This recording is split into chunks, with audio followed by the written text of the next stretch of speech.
Cele 4 anotimpuri. Un anotimp este o perioadă din an în care vremea este aproape la fel și în care temperatura nu variază mult. Cele 4 anotimpuri sunt primăvara, vara, toamna și iarna. Din cauza înclinării pământului în raport cu soarele, când la noi este iarnă, la celălalt capăt al pământului este vară. La poli nu există decât 2 anotimpuri. Fiecare dintre ele durează câte 6 luni. Iarna este geroasă și este noapte tot timpul, iar vara este frig și este zi tot timpul. La ecuator nu există anotimpuri. Aici este vară tot timpul și este foarte cald. După cum am spus, cele 4 anotimpuri sunt primăvara, vara, toamna și iarna.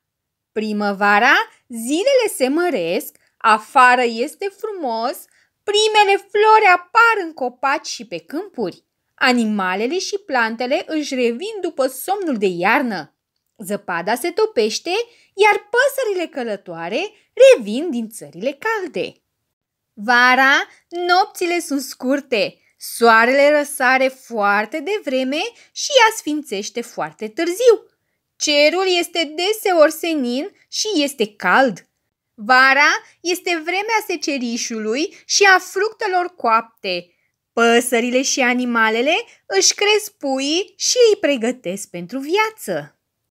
Toamna, zilele se micșorează și plouă mult. Cerul este deseori înorat.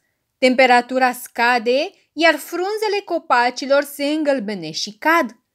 Animalele își schimbă blana pe alta mai călduroasă, iar păsările călătoare pleacă în țările calde. Toamna este anotimpul fructelor și legumelor și este perioada pregătirii pentru iarnă.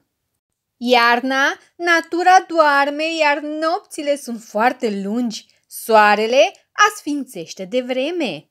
Copacii și-au pierdut frunzele, iar pe câmpuri nimic nu mai crește. Animalele își caută adăposturi. Iarna este cea mai friguroasă perioadă a anului, ninge mult, iar arborii și casele sunt acoperite cu zăpadă. Fiecare anotimp durează 3 luni, în timpul cărora peisajele se schimbă. Numai dacă privim copacii și câmpurile, putem ghici anotimpul. Ne îmbrăcăm diferit în funcție de anotimp, căci temperaturile nu sunt aceleași. Noi astăzi, dragii mei, am învățat lucruri interesante despre cele 4 anotimpuri. Sper că v-a plăcut!